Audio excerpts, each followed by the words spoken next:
Hi,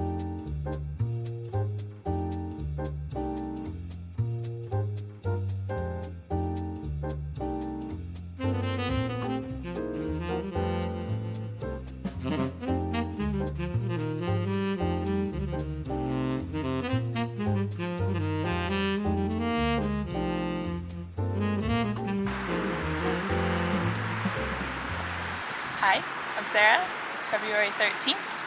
Let's write a story.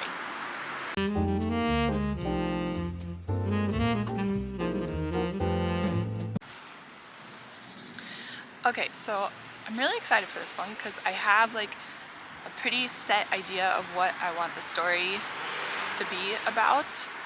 And for some reason I'm really jazzed about it, and that is dancing. Now, the book that I just finished reading and that I'm using as inspiration for this little story is Tender is the Night. Yeah, got that right. By F. Scott Fitzgerald. And it's funny because I don't know how I really got dancing set in my head, because I was thinking about it and I swore there was dancing. I swear there was like lots of dancing in this book, but I looked back and there's really only one scene, and it's our main character unraveling, basically. He goes out and gets drunk, and there's a woman there that he takes a fancy to, and the scene, I really liked it because it captured this like chaos of a night that's falling apart, and I don't know, even the rhythm and the movement of the words was very, I could imagine like a tight, packed, sweaty dance floor, and our main character is dancing with the woman one sentence, loses her the next. The place is empty the next, and he has no idea what's happened. And it just felt so true to a night out dancing, or some nights out dancing.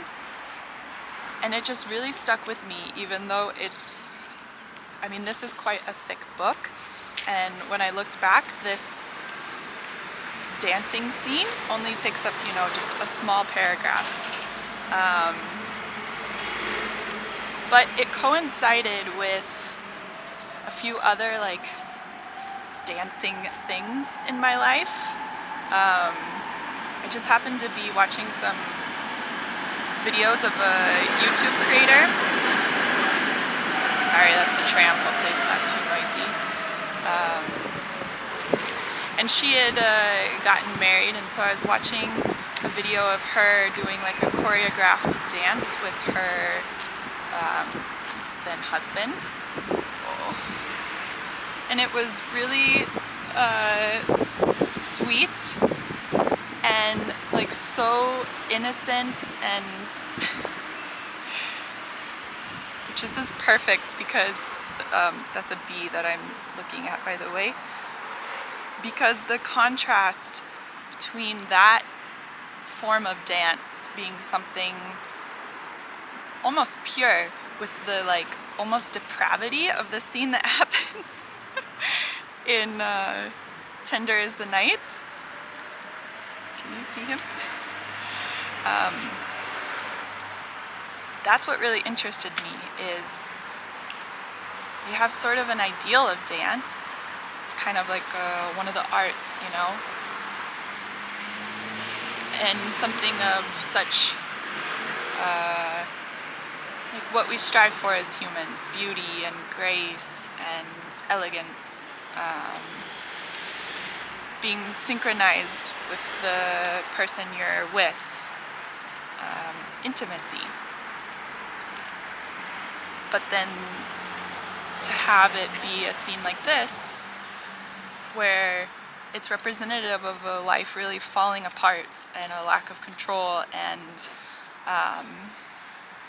lack of control over your mind, over your body. So dancing was really in my head, and I want to write a story about dancing, and I want it to somehow play with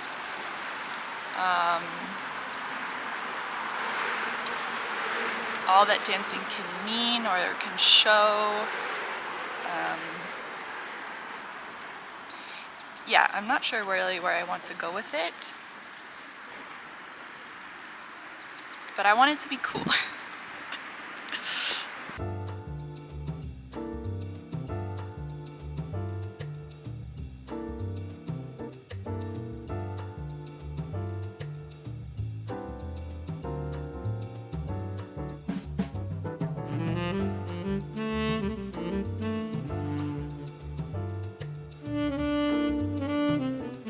So I don't want to get set too quickly on a direction, I guess. So I'm trying to keep my head still like rather loose, because I want to add some more ingredients into the soup. And so this morning I was thinking about a few more things, sort of dancing related. And one is a memory that I have of, I guess, last September, being out at a, funny enough, like a college bar with my mom and my brother and my boyfriend, and we had just had dinner out in town and wanted to go dance for a little while. And it was fun because we got there quite early in the night, or early compared to what college kids would consider the time to go out and dance. So we kind of had the dance floor to ourselves, and it was just fun. And I remember I said something like, yeah, like, why don't I do this more often? Like, it's so much fun, just dancing and letting loose. And that memory, plus then like later at some point my mom like reminded me of it, and was like, oh yeah, you said you wanted to dance more. And I think it's interesting because I do. And like when you have those moments of like pure joy, and you almost kind of have this like aha moment of like, this is what life is about, or these kind of moments. You do sort of wonder like why you can't just have them all the time. And it seems so obvious then that like that's what you should be trying to have more of. But it's so contained within that moment. Because sitting here, like, I understand why I can't just go dance early at college bars all the time. And then if I did, like, what would my life look like if I was just dancing the night away every night, into the morning, during the lunch hour? So that's one thing I was thinking of. And the other is also at the time of reading Tinder is the Night, I fell into like a bit of a rabbit hole of ballet YouTube shorts, and watched enough of them that I thought like, I'm gonna look into ballet classes, and I'm gonna be a ballet dancer.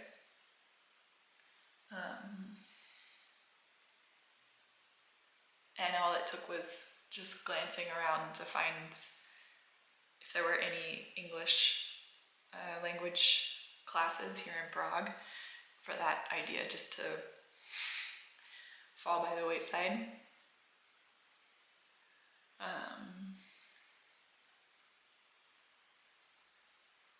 Except for occasionally when I do like a bar related workout and I catch myself maybe in the mirror a bit. seeing the reality of how you think you look in your head versus what you see in the mirror can be quite shocking, I guess. So all those things, I don't see yet exactly how they would connect, but I like just to, that's probably better, you know, if you already have a bunch of ideas that work really well with each other. It's maybe not the most interesting story, it's finding the connection between things that don't seem to go together at first. Okay, and I'm back one more time because there was one other thing that I was thinking of, and that was even just when I was filming in the park earlier, the little bee that came to say hi. And I didn't think about it at the time, but then I was like, that's quite strange, a bee, and it's winter here in Prague. So I mentioned it to my boyfriend, and he said something like, yeah, it's been really warm, and the bees and the birds are disoriented, I think he said. I don't know, I think there's something there.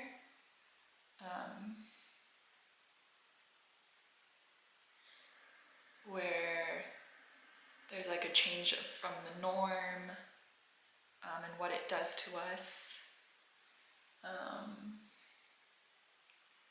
Too much of a good thing, maybe.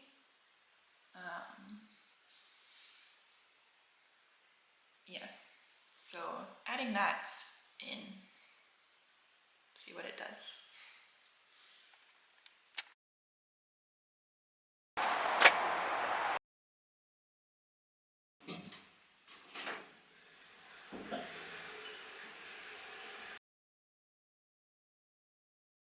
So I wanted to talk a little bit more about Tender is the Night, and the inspirations that I'm trying to take from it. And it was an interesting book that I came by the end to really enjoy and find a lot of depth in, an appreciation for. But if you've read it, maybe you know, there are some pretty glaring like signs of the time that it was written. I don't know if all of it ages particularly well. And one part that was really quite interesting to me was the main character, his name is Dick. He's a psychologist, and he helps heal a woman with some trauma in her past, and ends up marrying her. And so he lives his life with her. And what I thought was interesting is that he had complete control over defining her insanity.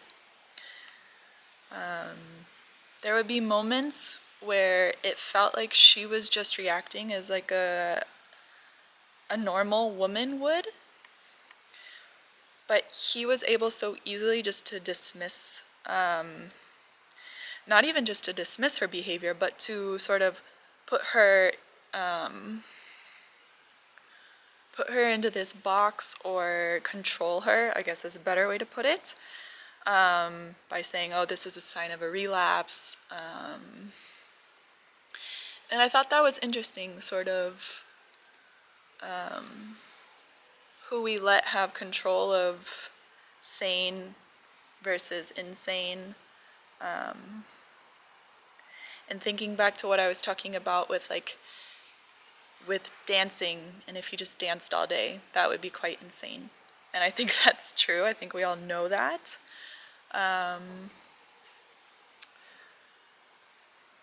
But yeah, sort of, I do like the idea of those moments where you feel like you're completely normal, completely thinking clearly and sane in the mind, but you seem to others completely insane.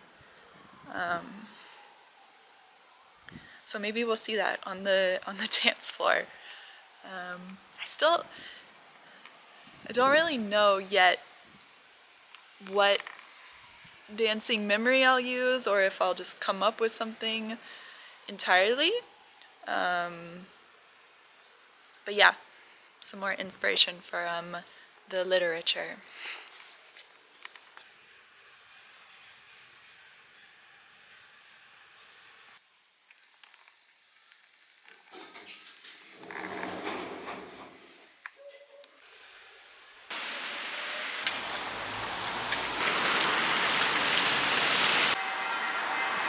Hi, I'm actually coming back from work, but while at work I wrote a first sentence, or what I hope might be the first sentence, and actually another sentence after that, so two potentially first sentences.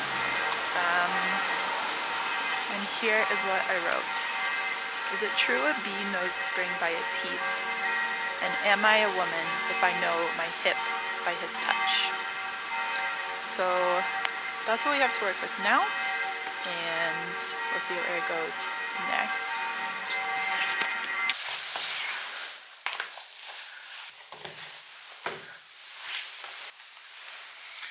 I got a little shy outside filming, but I just wanted to say I like the two first lines. They're quite poetic, which I think is kind of pretty. But especially the second line, I think hints at sort of a conflict.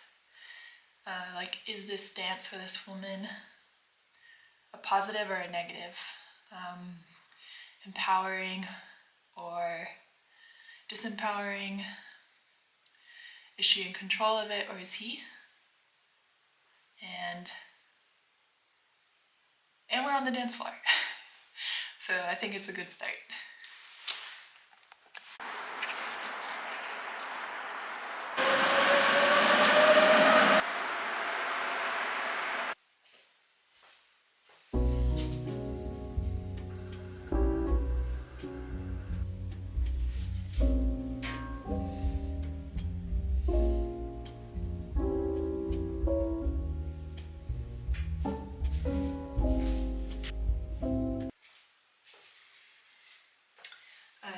Hi, good morning. It's February 13th, and if you're thinking, wasn't yesterday February 13th? It's February 13th? No, it was the 12th, and I just said it wrong. So today is actually the 13th. I didn't do any more writing last night, but I thought I would try to do a little bit to get ready for the day. Just jotting down things here and there. It feels like we're at the part where decisions need to be made. Get some action going. So I can already tell my writing brain wants to sort of wiggle out of having actual dancing going on in the story. But I'm going to try to sort of hold that bucking part of my brain down. We'll see how it goes.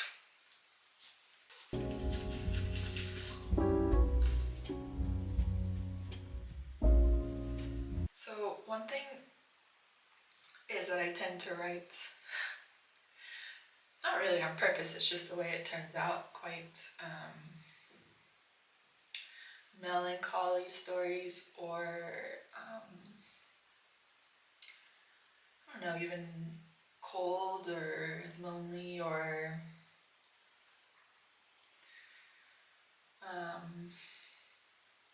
resigned stories, I guess. And as I get started with this one, it probably will fall in the same vein, but I do want to still have somewhere in there the joy of dancing.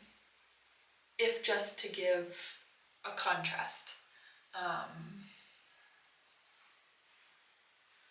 So I have to kind of hold on to that because it doesn't come naturally, I guess, to my writing, to fill it with joie de vivre.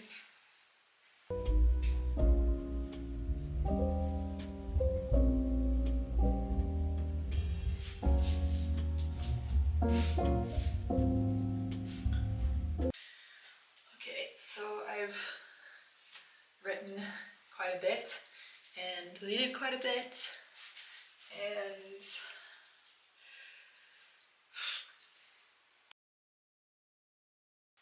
I'll probably delete what I've written this morning. This is probably something that needs to just be forgotten, but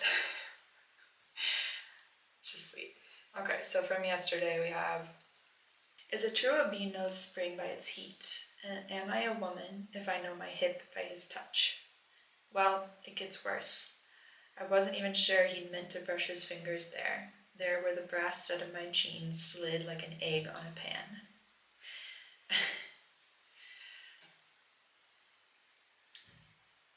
It's interesting, this like very romantic first two lines, and then the right into well, it gets worse. I think the tonal shift is a little severe unless you're like leaning into that idea of this narrator who's maybe a little neurotic, overthinking things, maybe a romantic herself. So a decision was made, but I'm not sure I like the decision. So we've left the starting line, but we might be backtracking a bit.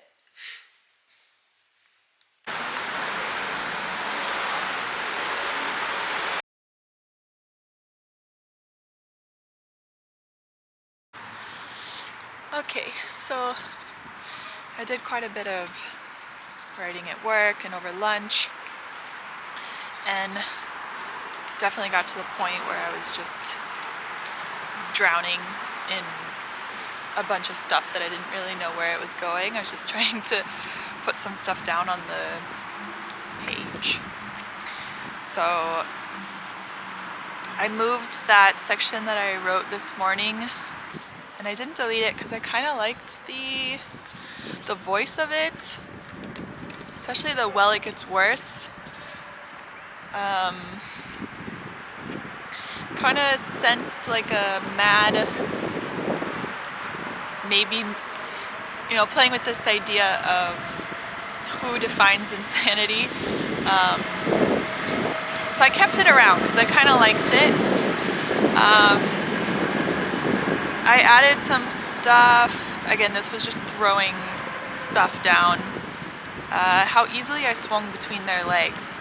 How quickly their thumbs found the bottom of my rib cage and crushed the tender organs there. How far back their fingers bent beneath my bending back as the upside-down world was swept before me like a buffet. I don't think he'd seen me. My thigh slid down one thigh.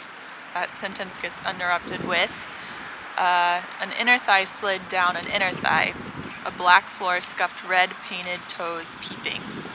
A skirt wafted up, hardened into corrugated metal, and then disintegrated. I rolled my wedding ring up and over a bicep. And there I was playing with the idea, I don't know if you could tell, but it switched from like my thigh to a thigh, a skirt, and then back to my wedding ring. I kind of like this idea of keeping it vague and impersonal, with the idea that maybe the reader would wonder whether this was happening to the narrator or if she was sort of in the sea of all these dancers. Again, lots of confusion. I'm sure you're confused too. But then I added, kind of in conversation with the first two lines, I added, I can touch my own hip, of course, and a bee can decide not to be fooled if it wants. It's not its first winter after all. Or is it? Does a stingless bee live as long as a stingless woman? And I also played around with a last line, or last couple lines, which is where this guy, what guy? I'm realizing I don't really know what's going on either. Well, I do, I'm just not saying it well. I'm concerned for you, was all he said. But the music was loud, so I couldn't hear if he said it then or now. So I'm sort of having an idea for the story, even though that seems like it was all like quite a mess. And it's sort of based on an actual experience that I had where I saw this guy who we'd like not really ever broken up, but he just left, and so I never got this like end moment with him. And I saw him on a dance floor and built up the courage to like go over and be like, hey, I'm good, you know, have a happy life, which does sound crazy now that I'm thinking it. So maybe like exploring that moment is what this story will be about. It happened on a dance floor, I was dancing. So I'm thinking those lines about the bee and the woman will be maybe things that the narrator said to this guy during their conversation, like maybe when they were having like a sweet intimate moment dancing, and then contrast that with maybe even more like most violent sounding dancing, and have the narrator sort of feel like she's logically and like emotionally dealing with her feelings as she goes to approach this guy, and then he twists that with the "I'm concerned for you." I know that was a lot. I think it'll all come into place. I can see the sort of path through the chaos, I think. There's some interesting things to think about there, so that's what I've been working on. It's good. It's sometimes good just to have a bunch of mess to sort through. So that's it for now. Yeah, I kind of like this narrator, and I wouldn't mind writing sort of a voicey story. So we're gonna keep giving it a try.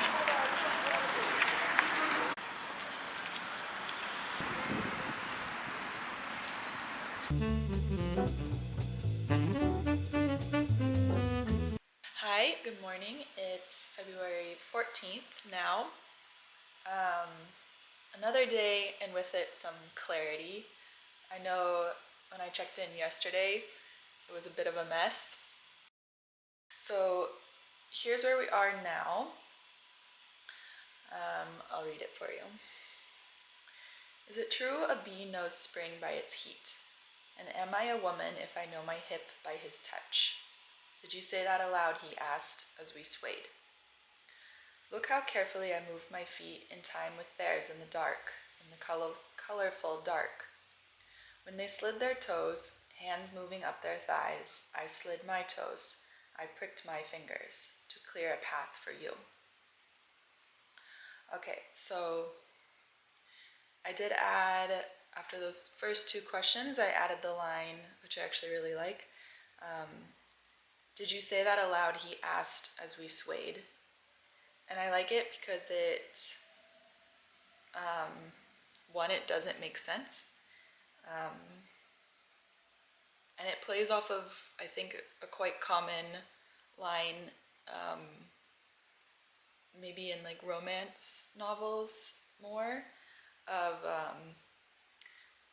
a character having an inner thought of, did I say that aloud? But it's him asking her if she said that aloud. So I think it's a fun twist, and again, I'm leaning into this sort of analysis of insanity or questioning of it. And then the next part is where we're going to start. So we're going to have an alternating between like past and present here, and I'm hoping, again, with this kind of like rhythm of dancing, that you almost get this sense that they're like bleeding into each other, moving in and out. I picture like a bunch of people on a dance floor that you can't quite make limb from limb. But the main like forward action of the story would be the narrator moving towards a guy who left her without ending things, for her then to say like, I'm fine with it, I've moved on. And again, I still think I do like that last couple lines. The "I'm concerned for you" was all he said, but the music was loud, so I couldn't hear if he said it then or now. So I sort of have an action. I think I'm getting like a voice for this narrator. So it's feeling a lot more coherent for me, even if still most of this is just a bunch of stuff thrown on here. But yeah, feeling good about it. I'm gonna try to work a bit more.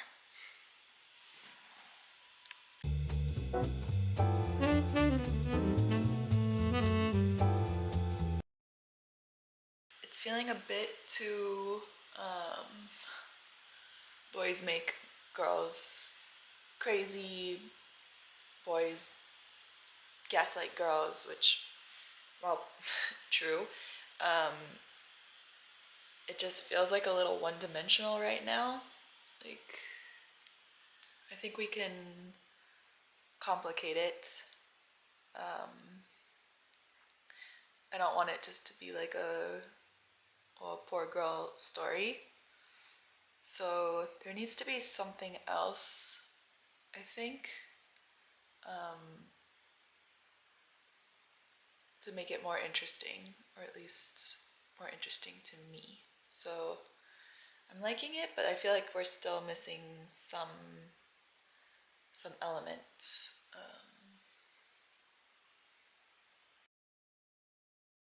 So we're at the point of writing a story where I feel a little bit insane with it, meaning it's driving me a little crazy because I haven't figured it out, but it's at the point where it's always in my head, and I get that itch to figure it out. So I've really been like thinking about it a lot while trying to go about my day. And I was in trying to sort of add a different element to complicate the story, or to try to find something like even just a little more interesting to say with it. I was thinking about why I did find it so embarrassing that I went up to an ex on the dance floor and cuckoo-boo.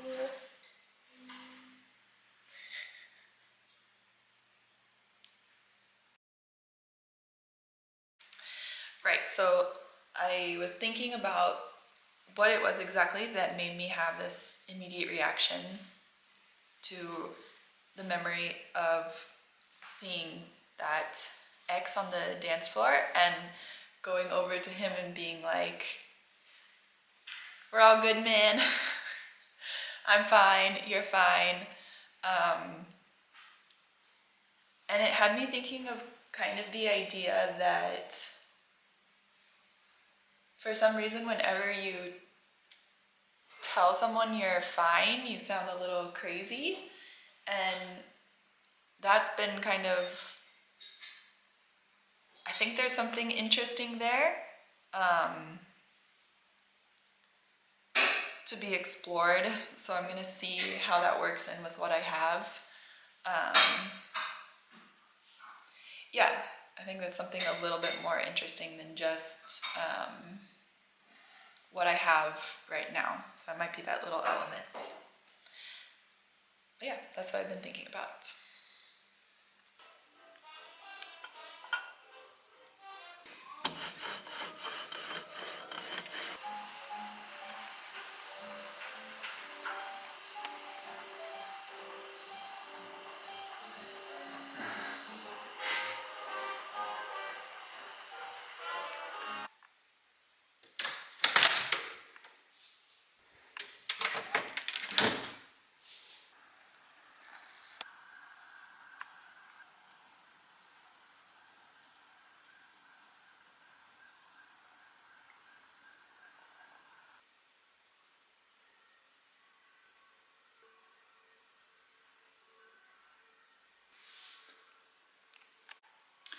Hi, it's February 15th, and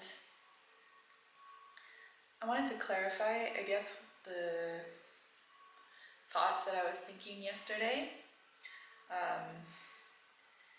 And I try not to sort of write notes of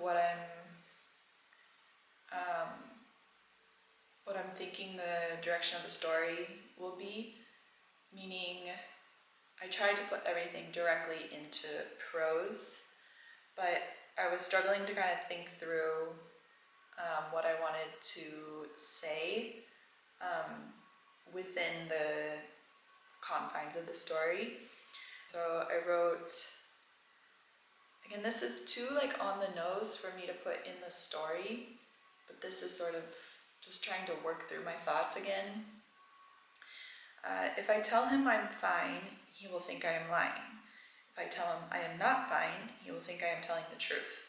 If I tell him nothing, he will not think of me. If he does not think of me, I will be fine. But I cannot tell him, or I will not be. It's insane that there's no way to tell someone you're fine, other than to not tell them. And hopefully that makes sense. That sort of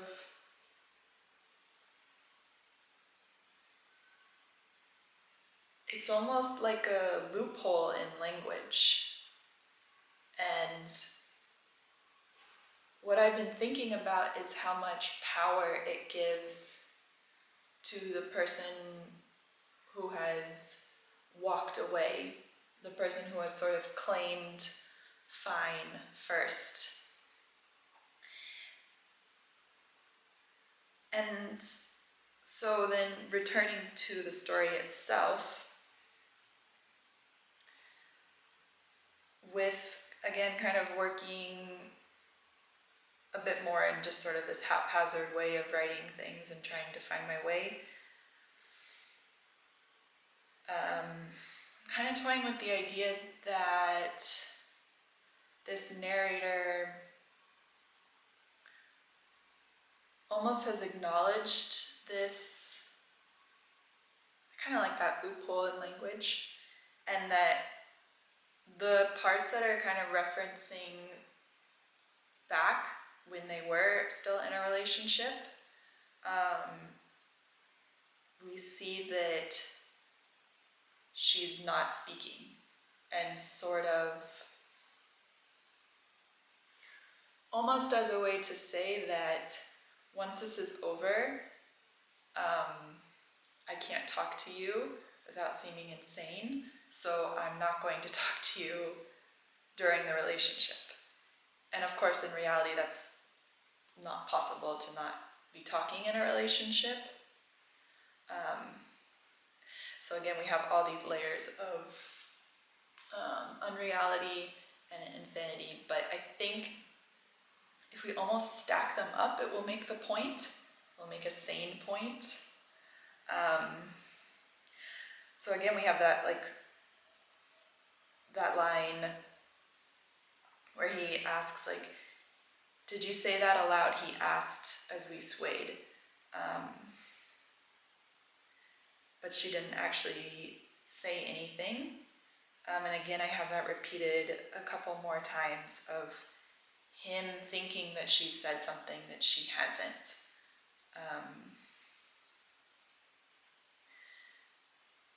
It's funny, I'm trying to be like more clear with my communication of how the story is going and what I'm thinking, but I feel like it's just becoming harder to explain.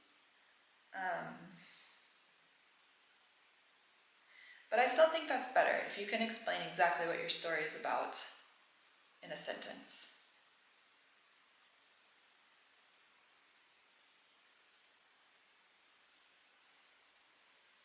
Maybe there's not much. Maybe that's not fair. Maybe it's just a me problem.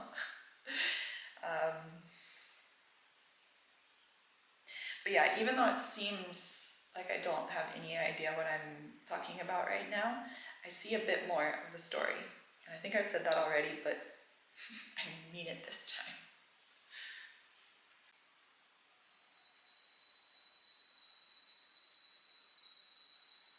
I'd like to read what I have so far. Feeling pretty good about it, but that'll probably change tomorrow. But today is today. So, is it true a bee knows spring by its heat? And am I a woman if I know my hip by your touch? Did you say that aloud, he asked, as we swayed. Well, didn't I have to tell him how carefully I moved my feet in time with theirs, there in the dark, in the colorful dark? Wasn't that the only way for Jay to know that as they slid their toes, hands moving up their thighs, I slid my toes, or pricked my fingers, to clear a path for him not to see me? I can touch my own hip, of course, and a bee can decide not to be fooled if it wants. It's not its first winter, after all. Or is it? Does a stingless bee live as long as a stingless woman? I am stingless, he heard me not say, as we swayed. Listen, Jay, I became disoriented right when I was supposed to. I lost myself when I found it was the time. Jay, I'm leaving my feet and coming right back down. Jay, I am saying all the words correctly. There is a rhythm, and I'm moving to it, and I could have told you how well I excelled at math when you placed your hand on that column the color of my flesh and explained, lifting fingers slowly, all your schemes. But I didn't. 2 legs to swing through, 2 ribs to wedge their thumbs under. 2 and 2, I can't tell you 4. Who is to blame? Lying winter, lazy spring. Not the bee who followed the rules. Not the woman, because she did not open her mouth. Yes, he said to my unasked question, but no, it wasn't there, his hand on my hip as we swayed. See, I never stopped rocking them, my hips, as I held out my hand to you, Jay. For a long time, you mistook it for part of the dance, because I moved it like it was, which it was, which it was. Is it true? You interrupted my silence to tell me, I'm concerned for you. But the music was so loud, I couldn't hear if you said it then or now. Yeah, okay. I like the vibe of it. Maybe needs a bit of clarifying, always my issue. But I don't know, I'm pretty happy with it. I think there's something there to smooth out and really drill down on. I feel like that's something writers say. Yeah, there's a story coming along somewhere in here. So that's it for now.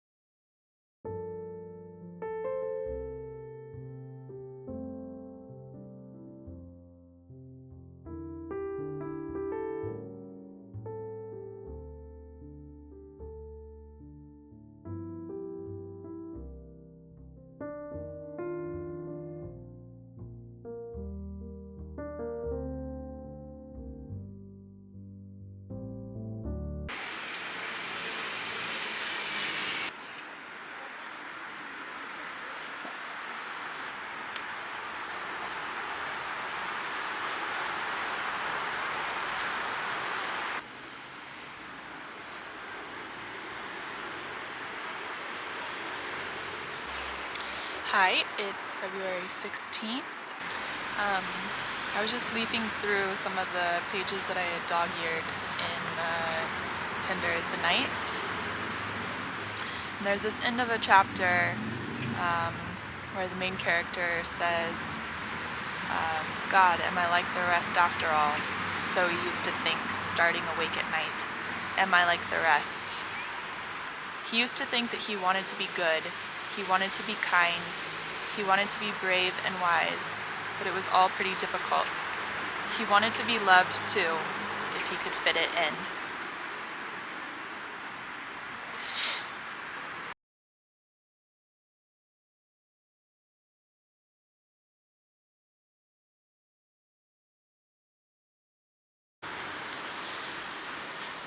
So, thinking through this story, it's not finished yet, it needs some work, but it's at that point where I'm sort of solidifying things, and that means kind of thinking through what I think it's about. And I think it's about someone who thinks she's going to outthink the system or break the rules of the game on purpose, and how trying to do that alone is crazy.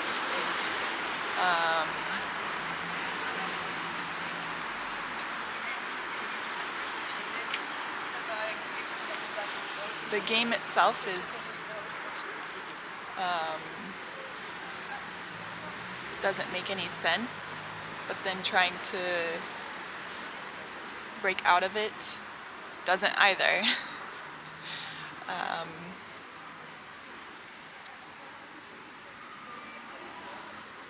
And so if you've already lost, why not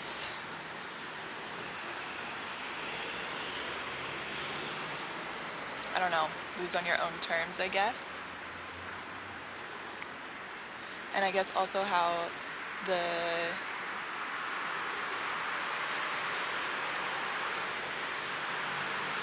man in this situation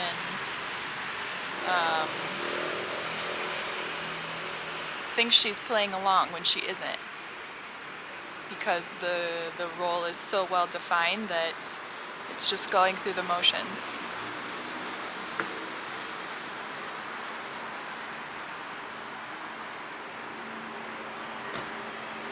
Hearing people when they're not speaking, speaking when nothing is heard,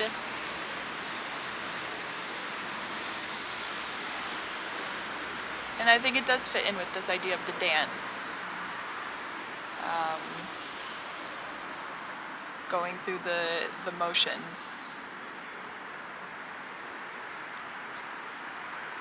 Did any of that make sense?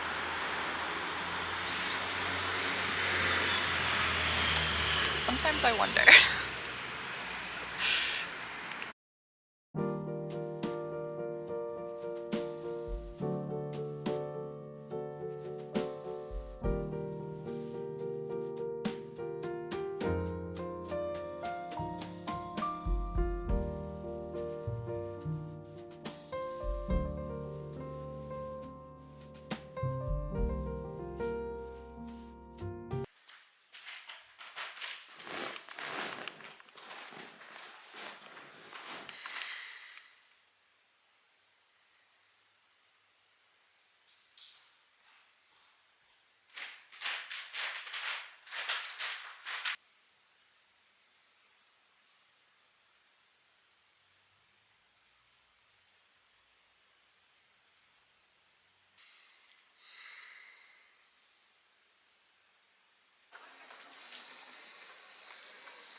Hi, it's February 18th, and I think it's a great day to finish a story.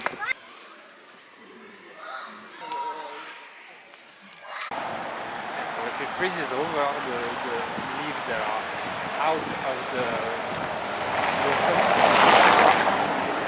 Kaput. Kaput. Ja bym chciała krecika.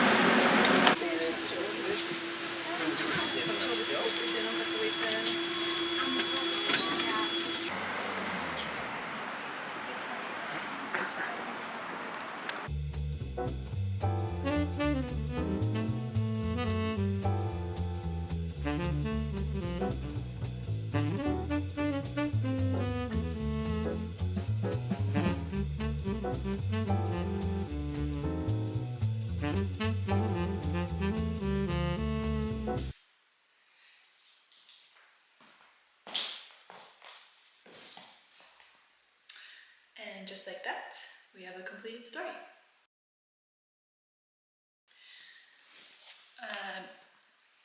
This story was interesting because I felt like I had from the start like quite a strong idea of what I wanted it to be like. Dancing. And so it felt the whole time sort of like corralling it or trying to contain it, almost like a border collie, running around it, forcing it in this direction, in that direction. And in the end, I guess the story always wins. All the different elements that I was thinking for the story and sort of all the different directions that it took me, I think it does show what I was talking about in the beginning of the vlog, just the breadth of what dancing can mean to us. The whole run of the gambit, from this pure, almost ideal of humanness, humanity, the human form, the human spirit, all the way down to the worst of us, and the worst of our natures. So I hope that shows up in the story, sort of the complexity of something that we find so much enjoyment in and that just feels so commonplace to us.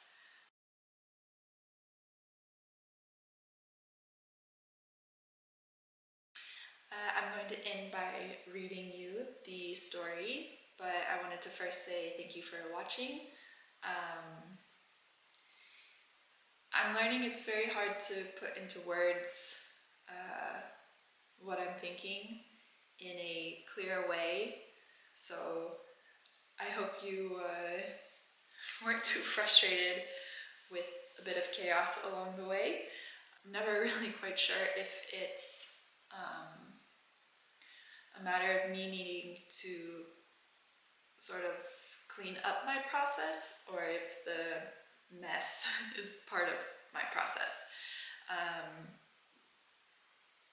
But yeah, I have another vlog that I did that you can check out, and if you're interested in more of these little stories, I'm on Instagram at Sarah's Little Stories. So once again, thank you for watching. I hope you enjoyed and enjoy the story.